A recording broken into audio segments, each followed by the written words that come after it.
Bismillahirrahmanirrahim. Assalamualaikum warahmatullahi wabarakatuh. Pada video kali ini kita akan membahas mengenai metode transportasi. Di mana di metode transportasi ini akan dibagi menjadi 3 kasus. Sebelumnya di metode penugasan, program linear itu kita bagi studi kasusnya jadi 2, maksimasi dan minimasi. Nah, pada transportasi ini dibagi menjadi 3 kasus. D sama dengan S atau permintaan sama dengan penawaran. D kecil besar dari S atau D kecil dari S. Nanti akan ketemu kasus yang 2 lagi ya. Pada saat video ini kita akan membahas D sama dengan S. Permintaan sama dengan penawaran atau ketersediaan barang. Nanti kalau di transportasi ya sama dengan permintaan barang. Dari metode sebelumnya jelas sekali perbedaannya, di mana penugasan dan program linear itu rata-rata untuk pembuatan barang, berapa barang yang akan diproduksi. Kalau penugasan, karyawan mana yang perlu ditugaskan ke bidang A, bidang B, dan seterusnya. Sedangkan transportasi ini untuk pendistribusian barang.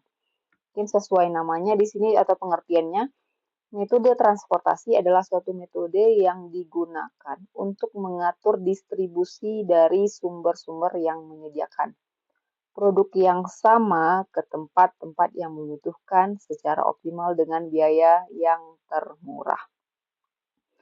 Nah, di sini perlu digarisbawahi dia adalah proses pendistribusian barang.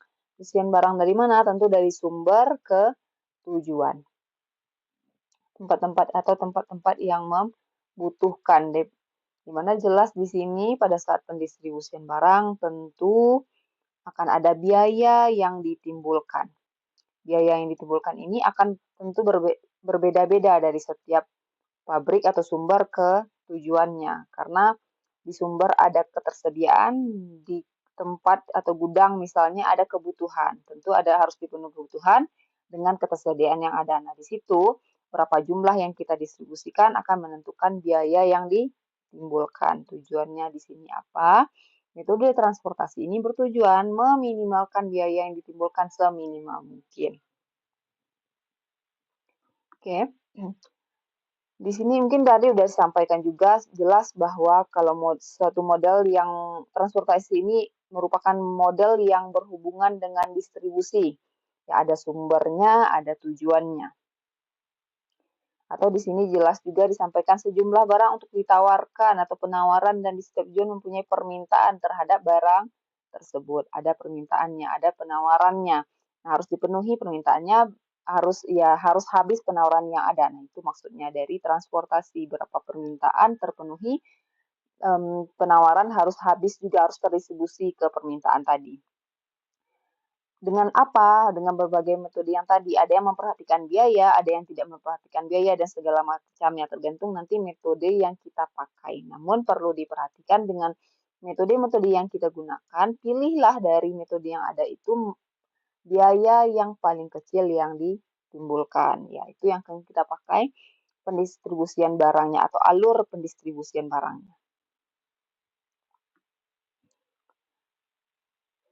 Tujuannya tadi mungkin sudah jelas sekali disampaikan, berguna untuk memecahkan permasalahan pendistribusian barang. Jelas pendistribusian barang agar apa? Biayanya seminimal mungkin. Nah, itu tujuan dari metode transportasi dengan penyelesaian yang berbeda-beda nantinya. Metode yang digunakan berbeda-beda. Kita next. Ciri-ciri penggunaan. Jelas kalau ada pendistribusian barang, tentu ada sumber, ada tujuan tadi disampaikan. Ada sumber kita A, B, dan C, harus ada tujuannya juga. Kalau di dalam metode transportasi D sama dengan S, nanti ketemu juga ya sumbernya 3. Kebetulan nanti yang kita bahas di studi kasus ini ya, tujuannya juga 3 ya. Bisa jadi ini ke di sini, ke sini, atau seterusnya. Nah, itu yang akan kita uji manakah pendistribusian barang yang paling pas dan paling menimbulkan biaya terkecil. Oke. Metode penyelesaiannya, tadi kan sudah diungkit di awal sekali, kalau metode penyelesaian menggunakan metode transportasi ini ada 5. dibagi menjadi dua, ada tabel awal, ada tabel optimal. Di mana di tabel awal ini ada 3 metode biasanya. Ada northwest corner method atau metode NWC biasa disebut, ada metode biaya terkecil atau least cost method biasanya. Yang terakhir FAM atau Vogel approximation method. Nah, itu biasanya tabel awal penyelesaian metode transportasi. Setelah diselesaikan dengan tiga metode tadi, kemudian dilanjutkan dengan tabel optimum namanya. Tabel optimum itu dibagi menjadi 2 metode. Yang pertama itu namanya metode batu loncatan atau stepping stone method. Yang kedua MODI atau modified distribution method. Setelah 3 ini selesai, dilanjutkan dengan 2 metode ini. Nah, video ini akan kita bagi menjadi 2. Di tabel awal dibahas pada video yang ini, tabel kedua atau tabel optimum dengan 2 metode tadi ya, stepping dan MODI akan dibahas di video selanjutnya. Namun ini video yang berkelanjutan ya, masih di pembagian atau kasus D sama dengan S. Nah, ini salah satu bentuk nih representasi dalam pendistribusian barang. Contohnya jelas, ini misalnya kita satu perusahaan yang punya beberapa pabrik. Kebetulan contohnya representasinya itu ada 3 pabrik dengan 3 gudang dengan lokasi mungkin yang berbeda-beda. Nah, di setiap pabrik punya ketersediaan barang nih biasanya, dan gudang punya permintaan yang berbeda-beda juga. Pabrik satu bisa nanti akan mendistribusikan barang ke gudang A, bisa jadi dia ke gudang B, bisa jadi ke gudang C, atau bisa jadi ketiganya atau salah satunya saja. Nah, begitu juga untuk pabrik 2, pabrik 3. Nah, itu yang perlu diperhatikan mana yang nanti pilihan yang paling tepat. Apakah satu hanya ke A atau ke B atau ke C yang dimana itu melalui proses metode tadi. Ada 3 metode awal ya. 3 metode awal itu yang menentukan pertama apakah satu akan didistribusikan ke A saja atau ke 2 gudang atau ke 3 gudang atau begitupun ke pabrik 2 dan pabrik 3 dengan memperhatikan ketersediaan barang dan permintaan dari gudang. Oke, kita lanjutkan ke contoh soal. Di sini mungkin dari representasi sudah cukup jelas kalau biasanya dicontohkan itu kita punya 3 pabrik, 3 gudang gitu ya. Di sini pun sama, contoh soalnya suatu perusahaan semen mempunyai 3 pabrik di 3 tempat yang berbeda. Yaitu ada pabrik 1, pabrik 2, dan pabrik 3. Dengan kapasitas masing-masing itu 90 untuk pabrik 1, 60 untuk pabrik 2, atau 50 untuk pabrik 3 atau penawarannya. Yang tersedia segitu gitu. Yang tersedia di pabrik 1 90, pabrik 2 60, pabrik 3 50. Ini dalam satuan ton ya. Kemudian produk semen yang dihasilkan dikirim ke 3 lokasi penjualan yaitu gedung atau gudang terserah ya. Kebetulan di sini gedung dibuat gedung A, gedung B, gedung C. Dengan permintaan penjualan masing-masing itu 50, 110 dan 40. Berarti yang diminta menjadi kebutuhan gitu ya di gudang A cuma butuh 50, gudang B cuma butuh 110, gudang C cuma 40. Berarti ini gudang ya, ini perbaiki aja. Ini berarti gudang. Berarti gudang A 50 cuma butuh 50, gudang B 110, gudang C 40. Berarti setiap pabrik punya ketersediaan atau kapasitas, setiap gudang punya kebutuhan atau permintaan. Nah, itu yang perlu diperhatikan nanti untuk mendistribusikan barang. Tidak bisa asal ibaratnya satu semuanya ke A deh.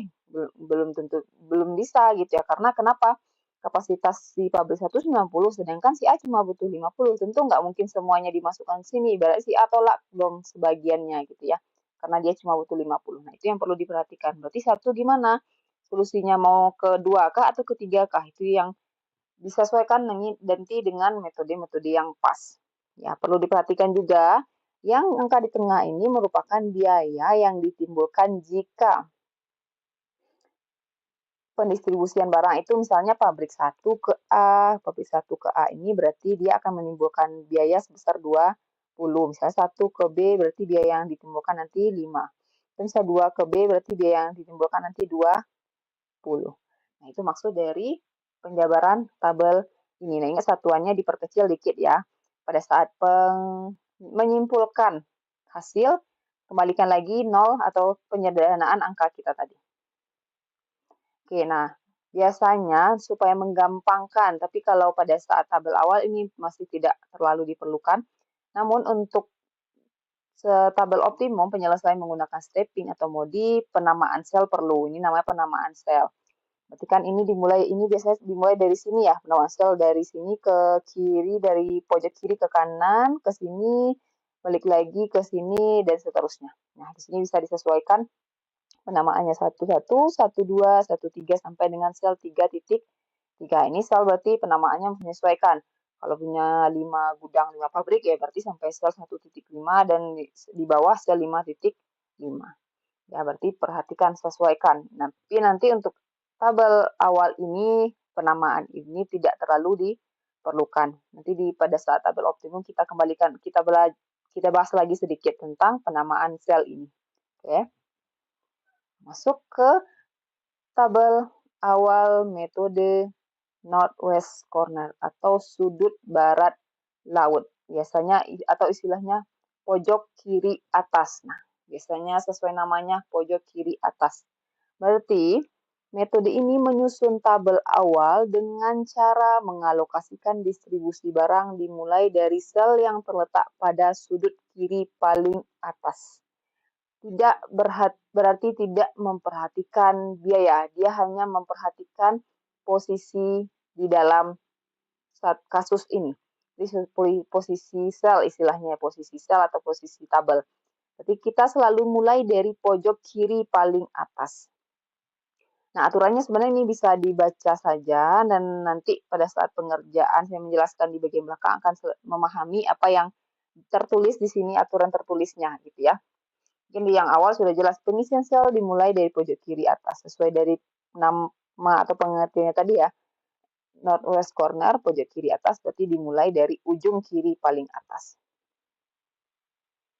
Alokasi jumlah maksimum sesuai syarat sehingga layak untuk memenuhi permintaan. Kemudian setelah misalnya kita isi pojok kiri paling atas nih, langkah kedua nih, beratnya langkah pertama deh, ini langkah keduanya supaya gampang nih, langkah ini bisa tidak termasuk langkah lah ya. Yang kedua, setelah kita isi pojok kiri paling atas, kita pindah dulu ke sebelah kanannya. Ibaratnya kalau kotak, ya, kita mulai dari sini, kita next pindah ke kanannya, berarti ke sini. Tapi perhatikan, nah ini mungkin sebenarnya yang disampaikan. Perhatikan apakah di sini kan tadi kapasitasnya ya, kapasitas pabrik 1. Misalnya di sini 60. Ternyata pada saat pabrik 1 ke gudang B, gudang A misalnya ini ya, sudah terdistribusi 60. Berarti dia sudah habis kapasitasnya, tidak perlu lagi mendistribusikan barangnya. Berarti tidak mesti selalu ke kanan, bisa jadi ke bawah next-nya.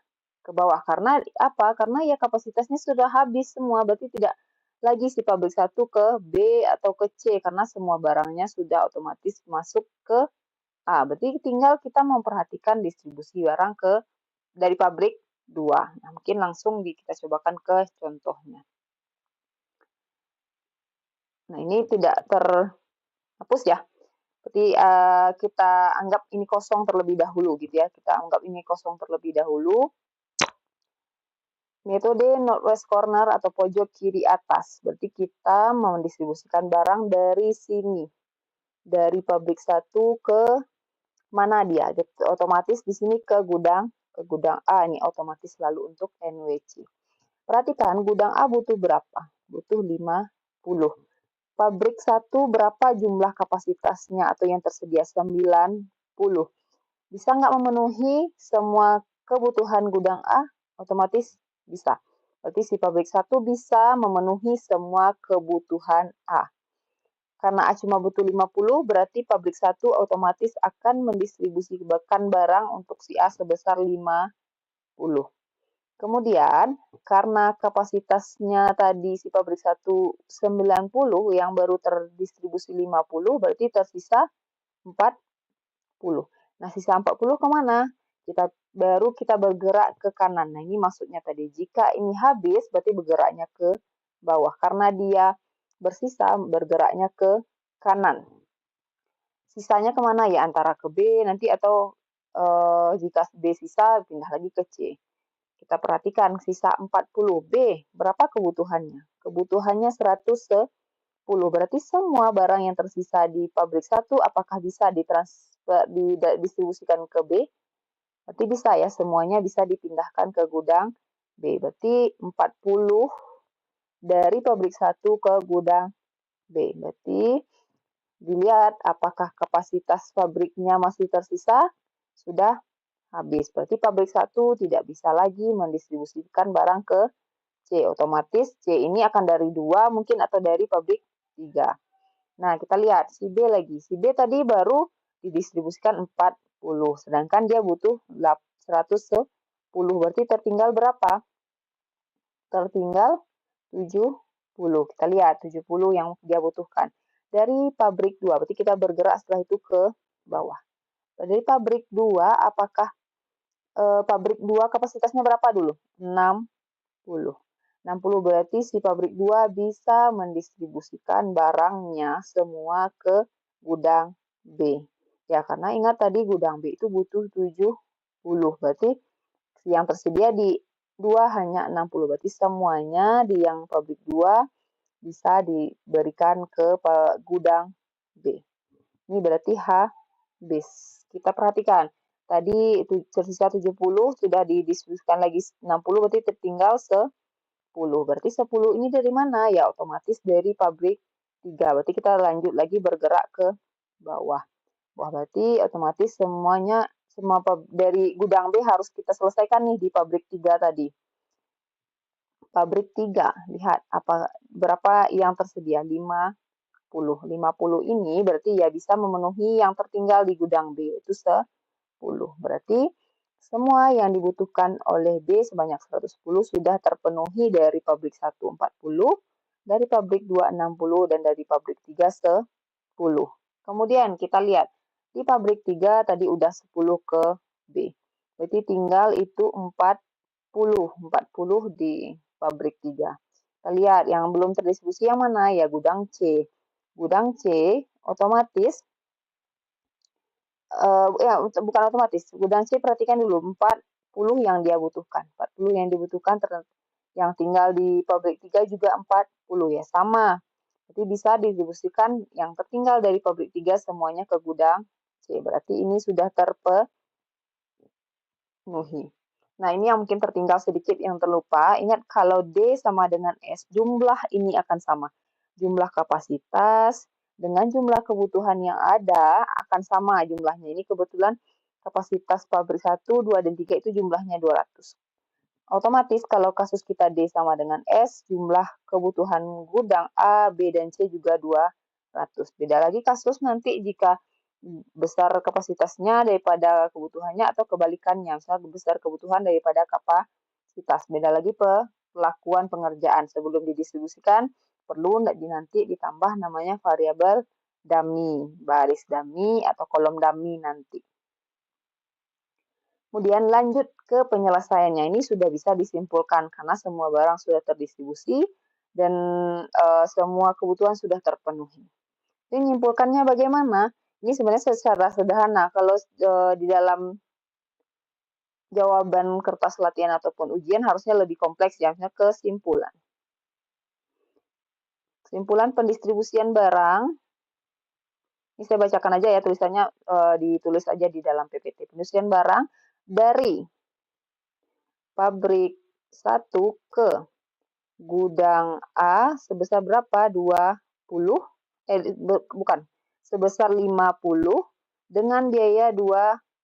Tadi ingat 20-nya 20 apa? Kan kita sudah mengurangkan 0, berarti balikkan 0-nya ke Bali. Kemudian hasilnya di samping. Kemudian yang kedua berarti pabrik 1, masih pabrik 1 belum selesai ke gudang B. Jumlahnya berapa? 40. ton semen dengan biaya berapa? 5.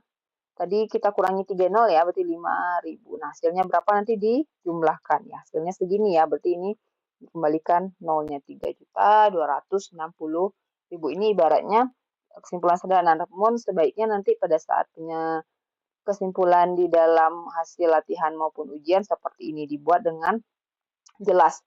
Dari pabrik berapa ke berapa atau pabrik ke gudang yang mana. Itu perlu disampaikan. Kalau ini kan cuma biaya dan barangnya berapa saja. Oke, ini untuk not loss corner sudah selesai. Kita pindah ke metode least cost atau metode biaya terkecil. Nah, di dalam metode biaya terkecil ini mungkin sesuai lagi dengan namanya menyusun atau mendistribusikan barang dimulai dari sel dengan biaya distribusi terkecil. Aturannya, nah pilih sel dengan biayanya terkecil, kemudian sesuaikan permintaan dan kapasitas. Mungkin ini jelas ya, memiliki distribusi atau biaya distribusi terkecil. Inilah makanya namanya list cost. Aturannya ya pilih sel biaya yang terkecil, sesuaikan dengan permintaan dan kapasitasnya, sama lagi dengan NWC, cuman bedanya tidak bisa langsung saja, namun perhatikan biaya. Kalau tadi di NWC tidak perlu memperhatikan biaya, kalau ini perhatikan biayanya. Kita langsung coba ke contoh soal ini. Sebenarnya harusnya kosong ya PPT-nya. Nah, biasanya pendistribusian barang kan tadi kita dari pabrik ke gudang. Dari pabrik ke gudang itu berarti kita memperhatikan dari pabrik 1 ke gudang A, B, dan C. Berarti memperhatikan biaya terkecil itu di barisnya. Berarti satu baris. Satu baris ini biaya terkecilnya adalah antara 20, 5, dan 8. Berarti yang terkecil adalah 5. Berarti nanti akan dilakukan pendistribusian barang dari pabrik 1 ke gudang B. Perhatikan, pabrik 1 ada kapasitasnya 90. Gudang B butuh berapa? Butuh 110. Berarti bisa ini distribusikan semua ke B?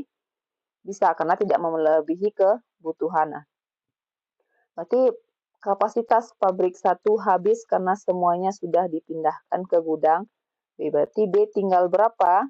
Tinggal 20. Nah, 20 ini nanti dari mana? Dari pabrik 2 atau pabrik 3. Berarti otomatis si pabrik 1 tidak bisa lagi mendistribusikan barang mau dari ke C maupun ke A. Namun B masih menerima karena dia masih butuh 20 lagi. Berarti kita perhatikan ke baris kedua. Baris kedua ya ada biayanya dari 15, 20, 10. Berarti dari pabrik 2 ke A 15, dari pabrik 2 ke B 20, dari pabrik 2 ke C 10. Berarti kalau dilihat dari sini, yang terkecil itu adalah 10. 10 kita perhatikan dulu. Pabrik 2 itu ada ketersediaan atau kapasitasnya 60.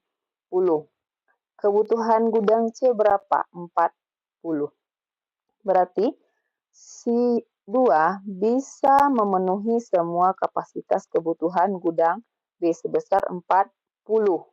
Berarti gudang C sudah selesai nih, tidak perlu lagi menerima pendistribusian dari 3 karena sudah terpenuhi oleh 2 semua. Berarti yang pabrik 2 tinggal berapa? Tinggal 20 lagi dia, tinggal 20. 20 ini bagaimana? Ya tentu kita lihat, perhatikan biaya kedua yang tersisa.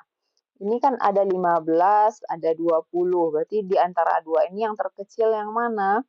Yang 15. Berarti 20-nya dipindahkan atau distribusikan ke biaya yang menimbulkan biaya 15. Dan namun juga perhatikan, apakah yang 20 ini tidak melebihi kebutuhan atau jika melebihi kebutuhan tentu dia akan ya seberapa yang dibutuhkan. Kalau ini karena gudang A butuh 50, berarti semua yang tersisa di pabrik 2 bisa didistribusikan ke gudang A. Berarti pabrik 2 sudah selesai nih tugasnya, tidak bisa lagi mendistribusikan barang karena sudah habis ke gudang C40, ke gudang A20. Tinggal yang pabrik 3 terakhir nih. Pabrik 3. Di antara 3 ini Ingat tadi ya, gudang C tidak lagi menerima karena sudah selesai. Yang tinggal itu A dan B saja. Berarti memperhatikan biayanya itu 25 dan 10 aja. Di gudang A dan B saja. Berarti dari antara dua ini jelas ya. Berarti si B terlebih dahulu didistribusikan. B tadi ingat dia tinggal 20 lagi yang dia butuhkan. Di pabrik 3 ada berapa? 50. Berarti dia bisa memenuhi semua kebutuhan gudang B. Berarti B sudah habis. Berarti 50 kurangi 30, 20 berarti 30. Kita lihat. Karena D sama dengan S, berarti otomatis ya pabrik gudang A tinggal 50 tadi. Kebutuhannya udah 20 diberikan dari pabrik 2. Otomatis tinggal 30. Berarti 30 dipenuhi oleh si pabrik 3. Berarti ini sudah selesai juga. Nah, ini namanya metode menggunakan biaya terkecil atau least cost. Nah, kesimpulan juga sama, perhatikan kalau ini karena terlalu sederhana, terlalu simpel cuma mencantumkan barang dan biaya, kita harus menjelaskan sebenarnya kesimpulan sama dengan tadi ya, sama dengan NWC ini, sama dengan ini, jelaskan kesimpulan. Pendistribusian barang dari, misalnya ini pabrik 1 ke gudang B. Berapa? Ini di bawah aja disambung ya, berarti 90 ton semen dikali 5.000 biayanya sama dengan berapa? Nah, terus sampai seterusnya sampai ke berapa nih? Ini ke pabrik berapa nih? Pabrik 3 ke gudang B sebesar 20 kali 10.000. Berapa totalnya? Jadi 2.100.000. Nah, disimpulkan. Ingat, kembalikan lagi 0 yang sudah dihilangkan. Nah, ini penyelesaian metode least cost atau metode biaya terkecil. Nah, ini lumayan sederhana.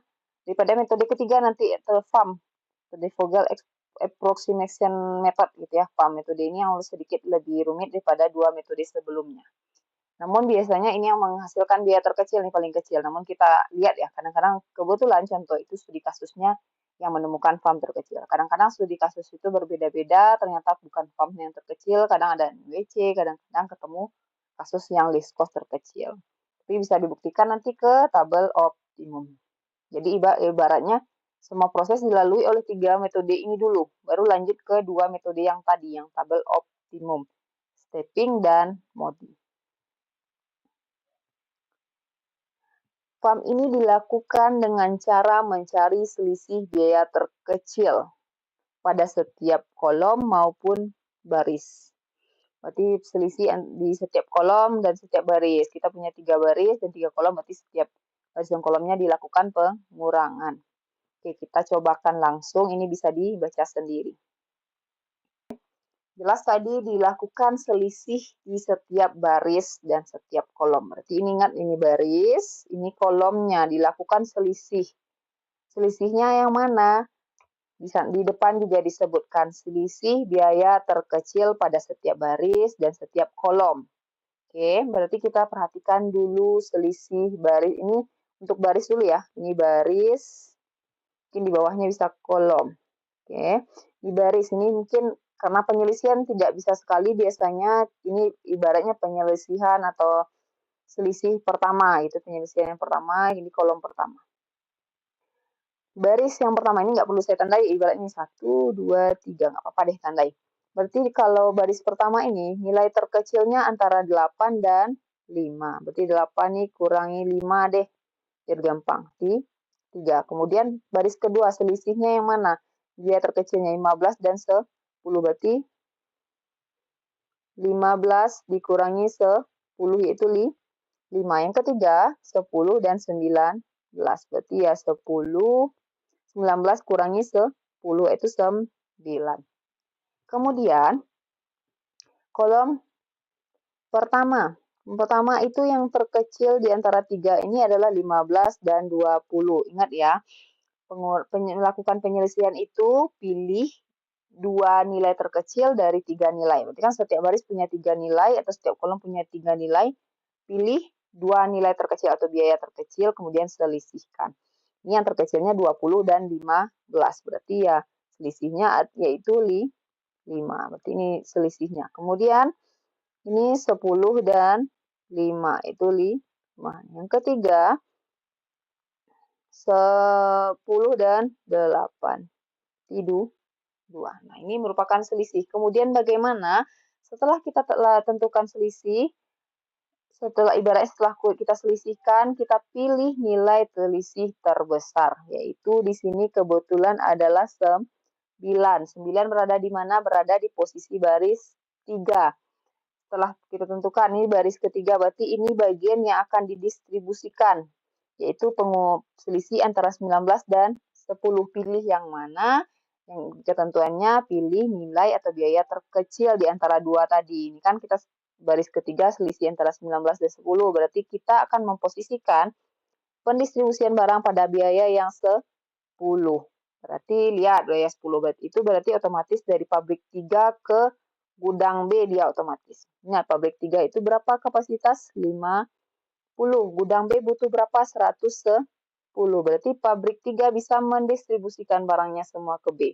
Walaupun B belum terpenuhi semua kebutuhannya. Berarti ini tinggal 60. Berarti B sudah selesai, sudah habis nih B. Pabrik 3 sudah selesai. Tidak perlu lagi dia nanti mendistribusikan barang karena sudah terdistribusi semua ke gudang B. Namun B masih butuh 60.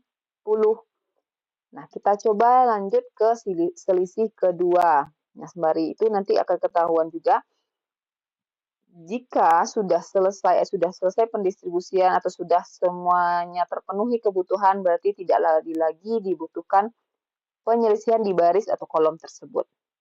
Nah, kita lihat sembari berjalan. Baris pertama karena masih kosong, ini masih ada yang perlu didistribusikan. Berarti masih sama ya, selisihnya antara 8 dan 5 itu 3. Baris kedua juga masih sama, itu 5. Nah, baris ketiga ini maksud saya. Karena ketiga tidak perlu lagi pendistribusian, sudah habis. Berarti ini strip saja, tidak perlu lagi diselisihkan. Kita pindah kolom kedua. Kolom kedua berarti ya, kolom kedua tinggal 2 lagi dia ya, antara 20, 15, 5 dan 20, 8 dan 10. Karena yang di baris ketiga sudah selesai. Tidak lagi distribusi, berarti tinggal 2 kolom, 2 sel yang perlu diselisihkan. 20, 15 berarti 5. Terus berapa lagi kolom kedua? 20 kurangi 5 itu 15, 10 dan 8 yaitu 2. Kemudian lihat juga berarti perhatikan hal yang sama, nilai selisih terbesar. Nilai selisih terbesar kebetulan berada di kolom. Kolom yang mana? Yaitu kolom 2. Kolom 2 yang ini ya, kolom 2. Kolom 2. Berarti setelah itu yang mana? Pilih, kebetulan biayanya ini ya 20 dan 5. Pilih biaya terkecil sebagai tempat pendistribusian barang. Otomatis yang 5. Jadi otomatis si pabrik 1 akan mendistribusikan barang ke gudang B dengan memperhatikan kapasitasnya. 1 kapasitasnya 90, B butuh 60 lagi karena tadi sudah terpenuhi 5. Berarti 1 akan mendistribusikan barangnya sebanyak 60 ke B dan otomatis si B sudah terpenuhi semua. Berarti ini tinggal 30. Oke, tinggal 30. Berarti B tidak perlu lagi nanti diselisihkan karena sudah terpenuhi. Kita lakukan selisih ke-3 sampai selesai ini ya, sampai ibaratnya terdistribusi semua barang. Ketiga berarti otomatis yang tinggal yang mana? Ya 20 kurangi 8 atau selisih 20 dan 8. Jadi ini 12. Yang kedua berarti 15 dan 10 berarti 5. Ini di bawah habis. Kolom untuk selisih ketiga kali. Oke, kolom pertama 20 dan 15 yaitu 5. Yang kedua tidak perlu dilakukan selisih. Yang ketiga 8 dan 10 yaitu 2. Nah, di antara selisih baris dan kolom yang ketiga ini yang terbesar yang mana? Yang 12. Yang 12 berarti kebetulan berada di posisi baris pertama. Baris pertama, ingat tadi dia tersisa 30. Biayanya antara 20 dan 8. Berarti yang kita pilih yang 8. Berarti 8. Berarti pabrik 1 ke C. Ingat kapasitas pabrik 1 30. C-nya butuh berapa? 40. Berarti ya yang ada dulu di pabrik 1 didistribusikan ke C sebanyak 30. Berarti otomatis 1 sudah habis. Tidak lagi perlu mendistribusikan barang. Tinggal lagi si C sebanyak 10. Di sebanyak 10 otomatis dari pabrik 2 nih yang tinggal ini si C dari pabrik 2 nanti karena dia yang tertinggal sendiri ya, ini udah habis, ini habis. Berarti A yang belum juga terpenuhi 50 juga dari pabrik 2. Nah, bagaimana karena tidak ada pilihan otomatis tinggal pendistribusiannya lagi, tidak perlu dilakukan selisih. Berarti 2 kapasitasnya 60. Si C dia butuh 10 ya, terus distribusikan sebanyak 10 ke C terlebih dahulu. Berarti C selesai, dah habis semuanya terpenuhi. Tinggal si gudang A. Gudang A berarti dia butuh 50 ya. Kebetulan tadi udah 10 ke C, tinggal 50 lagi di pabrik 2. Nah, 50 semuanya bisa didistribusikan ke gudang A dari pabrik 2. Berarti ini juga sudah selesai. Nah, ini bentuk pengerjaan menggunakan FAM. Kesimpulannya sama lagi dengan tadi, dengan list cost maupun NWC harus dijelaskan kesimpulan dari distribusi barang, pendistribusian barang dari gitu ya.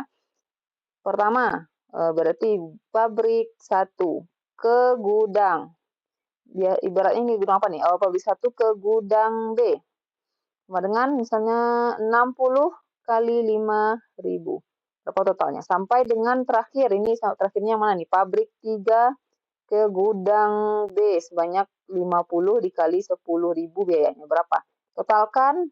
Nah, ini namanya disampaikan di bawah, berarti total biaya yang ditimbulkan dalam pendistribusian barang menggunakan metode FAM adalah sebesar berapa juta. Nah, itu perlu dijelaskan di dalam hasil atau kesimpulan setiap metode. Setelah itu, baru bisa ditarik kesimpulan. Di antara 3 metode tadi, biaya yang terkecil yang ditimbulkan pada metode bla bla bla. Misalnya, metode FAM contohnya. Misalnya, metode FAM lah yang menjadi metode dengan menghasilkan biaya terkecil. Nah, itu perlu dijelaskan di setiap akhir kesimpulan. Setelah masing-masing metode disimpulkan, simpulkan poin akhirnya. Berapa biaya yang terkecil yang ditimbulkan di setiap metode. Berarti metode mana yang terkecil, biaya terkecilnya berapa. Oke, metode video kali ini untuk di tabel awal sudah selesai di sini. Namun tabel optimum akan kita lanjutkan di video setelah ini ya. Video selanjutnya yang mana ini masih berkesinambungan, masih nyambung, masih kasus yang sama yaitu D sama dengan S. Oke, assalamualaikum warahmatullahi wabarakatuh.